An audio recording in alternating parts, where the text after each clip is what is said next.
ഇറ്റലിയിലെ പിസാ ഗോപുരത്തിനേക്കാൾ ചെരിവുള്ള ഒരു ക്ഷേത്രഗോപുരമുണ്ട് നമ്മുടെ ഈ ഭാരതത്തിൽ. പറഞ്ഞു വരുന്നത് വാരണാസിയിലെ മണികർണികാഘട്ടിനും സിന്ധ്യാഘട്ടിനും ഇടയിലുള്ള രത്നേശ്വർ മഹാദേവ ക്ഷേത്രത്തിൻ്റെ കാര്യമാണ്. പക്ഷേ പിസാ ഗോപുരത്തിൻ്റെ അത്രയും പ്രശസ്തിയിലേക്ക് ഉയരാൻ അല്ലെങ്കിൽ ലോകശ്രദ്ധയെ ആകർഷിക്കാൻ ഈ ക്ഷേത്രത്തിന് കഴിഞ്ഞിട്ടില്ല എന്നാണ് വാസ്തവം. പിസാ ഗോപുരത്തിൻ്റെ ചെരിവ് 4 ഡിഗ്രിയാണെങ്കിൽ ഈ ക്ഷേത്രഗോപുരം ചെരിഞ്ഞിരിക്കുന്നത് 9 ഡിഗ്രിയിലാണ്. വടക്ക് പടിഞ്ഞാറോട്ടാണ് ക്ഷേത്രത്തിന് ചെരിവുള്ളത്. നൂറ്റാണ്ടുകൾ പഴക്കമുള്ള ഒരു ക്ഷേത്രമാണിത്. വാരണാസിയിലെ മറ്റു ക്ഷേത്രങ്ങളെയൊക്കെ അപേക്ഷിച്ച് ഘട്ടുകൾക്ക് താഴെയായി നദീതീരത്തോട് ചേർന്നാണ് ഈ ക്ഷേത്രം നിർമ്മിച്ചിരിക്കുന്നത്. മഴക്കാലമാകുമ്പോൾ ഈ ക്ഷേത്രത്തിൻ്റെ 80% വെള്ളത്തിനടിയിലാവുകയും ചെയ്യും. ആ സമയത്ത് ക്ഷേത്രഗോപുരത്തിൻ്റെ മുകൾ ഭാഗം മാത്രമാണ് നമുക്ക് കാണാനാവുക. പഴയ കാലത്ത് ക്ഷേത്രം വെള്ളത്തിനടിയിൽ മുങ്ങുന്ന സമയത്തും പുരോഹിതന്മാർ വെള്ളത്തിനടിയിൽ ചെന്ന് പൂജകൾ നിർവഹിക്കുമായിരുന്നു എന്ന് പറയപ്പെടുന്നു. അങ്ങനെ പറയുമ്പോൾ പുരോഹിതന്മാർ മുങ്ങിച്ചെന്ന് അവിടെ ഇരുന്ന് പൂജ കഴിച്ചു എന്നാവുകയില്ല അവരുദ്ദേശിക്കുന്നത്.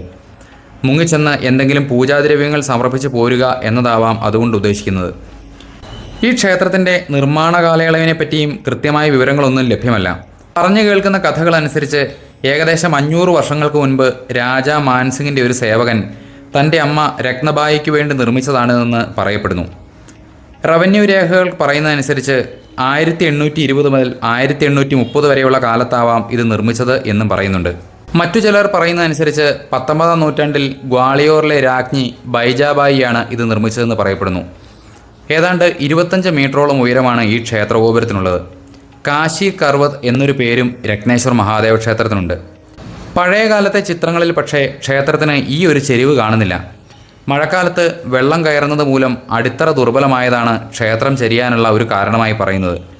മനോഹരമായ വാസ്തുവിദ്യയിലാണ് ഈ ക്ഷേത്രം നിർമ്മിച്ചിരിക്കുന്നത്.